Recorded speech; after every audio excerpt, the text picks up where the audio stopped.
Antonio Brown had everything: money, fame, and talent. But one night in Miami, everything changed.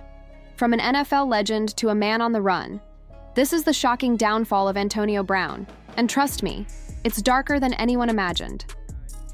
On May 16, 2025, the warm Miami air buzzed with excitement as celebrities, athletes, and social media influencers gathered for what was supposed to be just another flashy night of entertainment, a celebrity boxing match in the heart of Little Haiti. The neighborhood, known for its colorful murals and deep cultural roots, was alive with energy. Fans spilled into the streets, camera flashes filled the humid air, and everyone seemed eager to see who would show up ringside. Among the biggest names that night was Antonio Brown, former NFL superstar, Super Bowl champion, and perpetual headline maker. His arrival instantly shifted the atmosphere. Dressed in designer streetwear, his presence drew a mix of admiration, curiosity, and tension. For many, seeing Brown was both fascinating and unsettling. Once regarded as one of the most electrifying wide receivers in NFL history, his post-football life had been a whirlwind of controversy, confusion, and chaos. Yet, in true Antonio Brown fashion, he seemed completely unbothered, smiling for photos, cracking jokes, and soaking in the attention as if the world had never turned against him.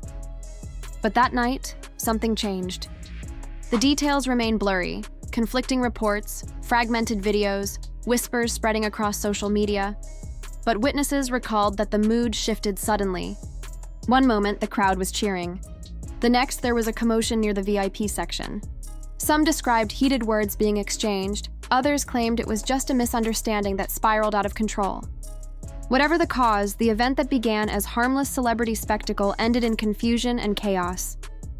Brown, it seemed, had found himself once again in the eye of a storm he didn't anticipate. Over the next few weeks, speculation grew online. TMZ clips, TikTok theories, and fan debates filled timelines. What really happened that night in Miami? Antonio Brown didn't say much, at least not directly. But cryptic posts appeared on his social media accounts. Grainy videos from tropical beaches, luxury cars, and strange captions about freedom, loyalty, and betrayal. For many, it looked like the former All-Pro receiver was spiraling yet again, caught between defiance and desperation. Then on June 11, 2025, news broke that an arrest warrant had been issued for Antonio Brown. The internet erupted. Sports media scrambled to verify details, while fans traded theories in comment sections. The warrant stemmed from the fallout of that May incident, though as with most things involving Brown, the full picture was unclear. What was certain, however, was that a once unstoppable athlete who had conquered NFL defenses with grace and precision was now entangled in another real-world battle, this time with the law. Within days, Brown was taken into custody. The footage circulated quickly, cameras flashing as police escorted him out of a Florida facility, his expression unreadable. He wasn't combative, but he wasn't remorseful either, more detached than anything. After a brief detainment, he was released. And just like that, Antonio Brown, the man who had once been one of the most visible figures in American sports, disappeared. For weeks, there were no sightings, no interviews, no statements. His accounts went silent. His usual stream of erratic messages and videos came to a halt. The world began to wonder if maybe, for once, he had chosen to step back, to reflect, to heal, to regroup. But Antonio Brown had never been one for quiet exits. When he reappeared, it wasn't in a courtroom or a news conference. It was online, larger than life, and as unpredictable as ever. Suddenly, he was everywhere, spotted in Dubai, dancing in a studio in Paris, filming bizarre live streams from exotic locations, and trading verbal jabs with fans and former teammates. It was like watching a reality show play out in real time, part comedy, part tragedy, and entirely Antonio Brown. This version of Brown, post-NFL and post-arrest, seemed to exist in his own world. He flaunted wealth, mocked authority, and seemed almost addicted to the chaos that followed him. Some saw it as performance art, a man who understood the attention economy and manipulated it for clicks. Others saw something darker, a once great athlete unraveling before the world's eyes, unable to find peace outside of the game that had defined him. What made Brown's situation particularly compelling and heartbreaking was how familiar it felt. We've seen this story before, the gifted athlete whose genius on the field hides deep pain off it. For years, the public had debated what went wrong with Antonio Brown. Was it the 2016 hit by Vontaze Burfict that many believed altered his brain chemistry? Was it fame, money, or childhood trauma catching up to him? Or was it simply the natural consequence of a man who had always been fighting invisible battles, long before he ever put on a helmet? The arrest in June was just another chapter in a longer saga, one that raised uncomfortable questions about mental health, identity, and the pressures of celebrity. Because when the lights fade and the cheering stops, what happens to the man who once lived for that spotlight? For Brown, it seemed that the applause had become both his salvation and his curse. As summer went on, his online activity only grew stranger. He released snippets of music, taunted his critics, and spoke in riddles about betrayal and truth. One day, he'd post motivational quotes. The next, he'd mock the very same people trying to help him. Fans couldn't tell if it was performance, deflection, or pain disguised as bravado. Through it all, one thing became clear. Antonio Brown was no longer just a former football player. He was a symbol. To some, he represented wasted potential. To others, he was proof of how fame can amplify existing wounds. Yet for those who looked closely, there was something deeply human beneath the spectacle. A man who had given everything to a sport, only to find that once it was gone, he didn't know who he was without it. When the headlines finally began to fade, Brown remained an enigma. He was still out there, globe-trotting, performing, trolling, living loud. But the story of that May night in Little Haiti lingered. It wasn't just about a scuffle or an arrest. It was a metaphor for his life, unpredictable, explosive, and unresolved. Maybe, in some ways, Antonio Brown has become a reflection of modern celebrity itself, brilliant and broken, both admired and mocked, desperately seeking connection in a world that only seems to amplify the noise. His story is no longer just about football or fame. It's about what happens when the cheers stop, and a man is left alone with his thoughts, his regrets, and his unhealed wounds.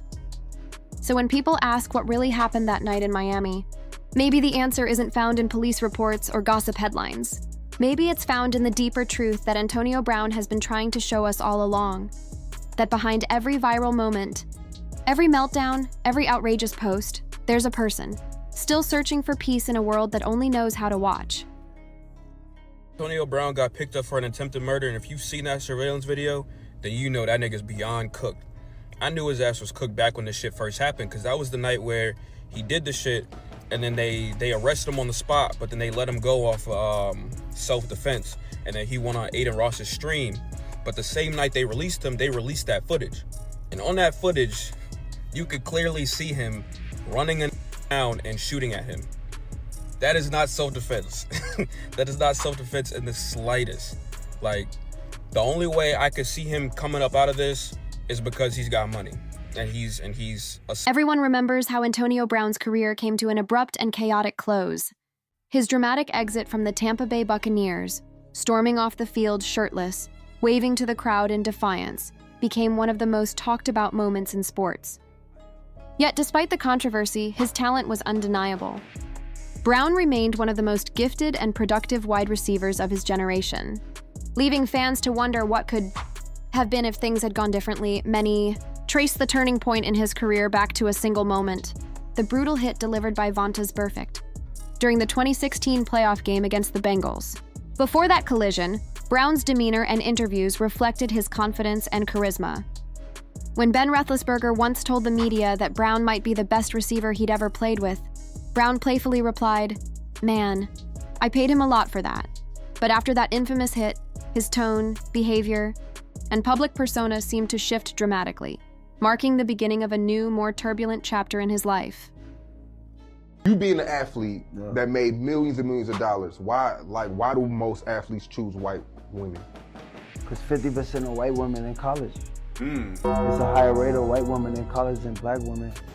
So it's like if you're a professional, if you're a college player, you're going to majority be in the class with what type of woman? Many people point to chronic traumatic encephalopathy, CTE, a degenerative brain condition caused by repeated head trauma, as a possible explanation for Antonio Brown's erratic behavior. CTE can lead to emotional instability, impulsivity, and cognitive decline, and some fans argue that his decline began after years of taking hard hits. But if you examine Brown's early career, the story seems more complex. From 2010 to 2014, Antonio Brown was the model of discipline and determination. A sixth-round pick out of Central Michigan, he entered the NFL as an underdog, undersized, overlooked, and hungry to prove himself. His rise was meteoric. Before the 2015 season, Brown posted jaw-dropping numbers: 136 receptions, 1,834 yards, and 10 touchdowns. For several consecutive years, he maintained that elite level of performance, even after the infamous 2016 hit by Vontaze Burfict. Statistically, he didn't miss a beat, logging over 100 catches and double-digit touchdowns in multiple seasons. So, was CTE really the root of his downfall?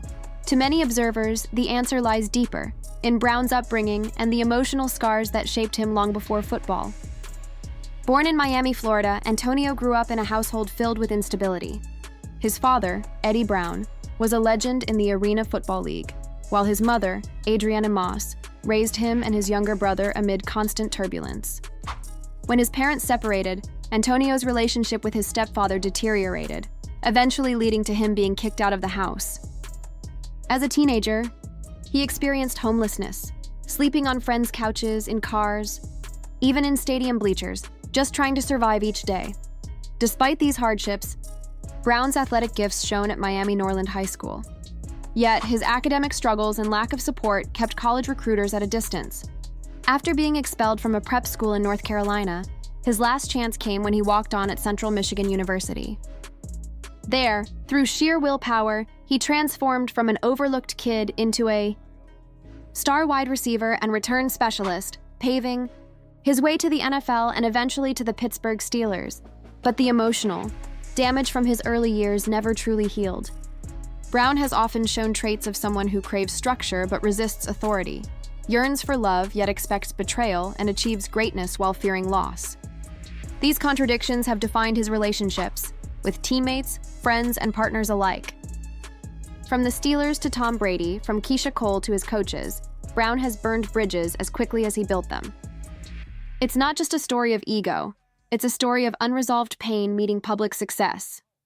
His journey underscores a broader truth about the struggles many Black men face when trauma goes unaddressed.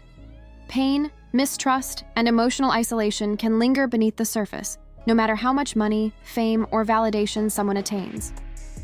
Society often tells men like Brown to get over it, but for those who've lived through instability, neglect, or betrayal, healing isn't that simple. The tragedy of Antonio Brown isn't just that he self-destructed, it's that the world never made room for his healing. And as the speaker reflects, not everyone is fortunate enough to have the kind of support system, a caring mother, grandmother, community, or church that can steady a young man when life tries to knock him down. Brown's story is a mirror for many who channel pain into productivity. They become hyper-focused, overachieving, driven to prove everyone wrong, but that drive is born from hurt. Eventually, though, that buried pain demands attention. You can only run from your demons for so long before they catch up, and when they do, no amount of fame or success can shield you. Antonio Brown's journey isn't just a cautionary tale about sports. It's a reflection on humanity, trauma, and the fragile balance between resilience and self-destruction. When an athlete leaves the NFL, the spotlight fades, but the personal battles don't. Without a strong emotional foundation or a sense of inner balance, the same issues that were once masked by fame and structure often resurface. Many former players face financial collapse, depression, or isolation because the discipline that football provided disappears, and the unhealed wounds of their past return to the surface. That's the reality for many men, not just Antonio Brown. Healing requires more than success. It requires acknowledgement. It takes courage to say, I was hurt. I was rejected. My parents failed me. I felt unloved. Admitting that pain doesn't make a man weak. It's the only way to stop it from consuming him. When we suppress those emotions, they manifest as anger, self-destruction, or mistrust of others. Antonio Brown's story is a living example of what happens when that pain remains unresolved. Even before CTE entered the conversation, the emotional volatility was there, deep-seated, unprocessed, and slowly boiling beneath the surface. The brain injury might have magnified his struggles, but it didn't create them. the instability was planted long before he ever put on an NFL jersey. For someone like Brown, intervention might not just be helpful, it could be life-saving. The idea that prison might be the safest place for him is heartbreaking, but understandable. At least there, he might receive the structure and protection he's been chasing his entire life. Still, accountability matters. He's made serious mistakes and caused harm, and he has to face the consequences of those choices. But it's equally important to recognize the broader message in Antonio Brown's downfall. Not everyone escapes their past unscathed. Some men find redemption through guidance, mentorship, or faith, through having someone in their corner who refuses to give up on them. Others, however, crumble quietly under the weight of everything they've endured. Antonio Brown, for all his brilliance, wealth, and athletic supremacy, was one of those men who could never quite outrun his own history. His journey isn't just the story of a football player who lost control. It's a mirror held up to a society that celebrates success but rarely acknowledges the struggle behind it. For years, fans watched Brown perform superhuman feats on the field, unaware of the emotional exhaustion running parallel to his physical greatness. Every touchdown, every acrobatic catch, every moment of swagger was built atop a lifetime of survival. And when the cheers faded, the survival instincts remained, but the purpose did not. In many ways, Antonio Brown's life is a case study in the fragility of identity when it's built on external validation. He came from instability, rejection, and hardship, and the NFL became the one place where he was loved, or at least applauded. The field was his sanctuary. Every yard gained was proof that he mattered. Every reception reaffirmed his worth. But once that platform disappeared, once the crowd stopped chanting his name, the silence was deafening. And for a man who had never truly learned to be at peace with himself, that silence can be terrifying. When people look at Antonio Brown today, his antics, his controversies, his public outbursts, it's easy to mock or dismiss him as just another celebrity meltdown. But if you peel back the layers, you see something deeper. A man battling the ghosts of his upbringing, the weight of expectations, and the psychological scars that come from a lifetime of mistrust. His fame didn't heal him. It magnified his pain. The cameras didn't protect him. They captured his unraveling in real time. There's also a broader truth that extends beyond Brown himself, one that speaks to countless men, especially Black men, who grow up in environments where vulnerability is treated like weakness. Many of them learn early that to survive, you must armor yourself. You bury your pain beneath confidence. You disguise fear with aggression. You replace tenderness with toughness. And in doing so, you build a version of yourself that can thrive in competition, but struggles to function in connection. Antonio Brown was that archetype, the warrior who conquered everything except his own emotions. What makes his story even more tragic is that the warning signs were visible long before the implosion. His conflicts with coaches, teammates, and organizations weren't just professional disputes. They were symptoms of deeper disconnection. Each fallout, whether with the Steelers, the Raiders, or the Buccaneers, revealed the same underlying theme. A man desperate for loyalty but incapable of trusting it once it arrived. He pushed away the very people who wanted to help him because, in his mind, everyone eventually leaves. That kind of psychological wiring doesn't come from ego alone, it comes from trauma. It comes from years of disappointment, of being told you're not enough, of building your self-worth on achievements rather than self-acceptance. And when that fragile construction cracks, the result can look like defiance, arrogance, or insanity. But underneath it all, it's usually heartbreak that was never healed. As the host closes the episode, encouraging viewers to subscribe, reflect, and stay engaged, the point becomes clear. This isn't just another celebrity scandal to scroll past. It's a cautionary tale about how unresolved pain can destroy even the most gifted among us. Fame, fortune, championships, they might fill your bank account, but they can't fill the emotional void left by abandonment, betrayal, or neglect. No amount of applause can replace the peace that comes from healing. In Antonio Brown's story, there's a lesson for everyone, not just athletes, but anyone who has ever carried pain silently while trying to appear strong. His rise shows us the power of discipline and self-belief.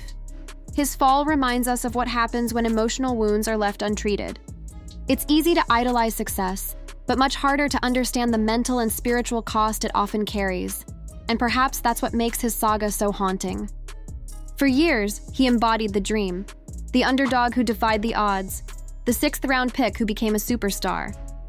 But the very qualities that made him great on the field, his intensity, his obsession, his refusal to quit, also consumed him when the structure of the NFL was gone. Without the game, without the boundaries of a team, that same drive turned inward and became self-destructive. Antonio Brown's life, then, is not just about downfall. It's about duality. The same fire that lifted him to greatness is the one that burned him when left unchecked. It's a reminder that success doesn't erase suffering. It often conceals it, and unless that suffering is faced head-on, it will eventually find a way to surface. So when people shake their heads and say, "What happened to Antonio Brown?" maybe the better question is, what happened to the boy who became Antonio Brown? What dreams did he have before the world hardened him? What could have been different if at some point someone had helped him heal rather than perform? Those are the questions that linger long after the highlight reels fade.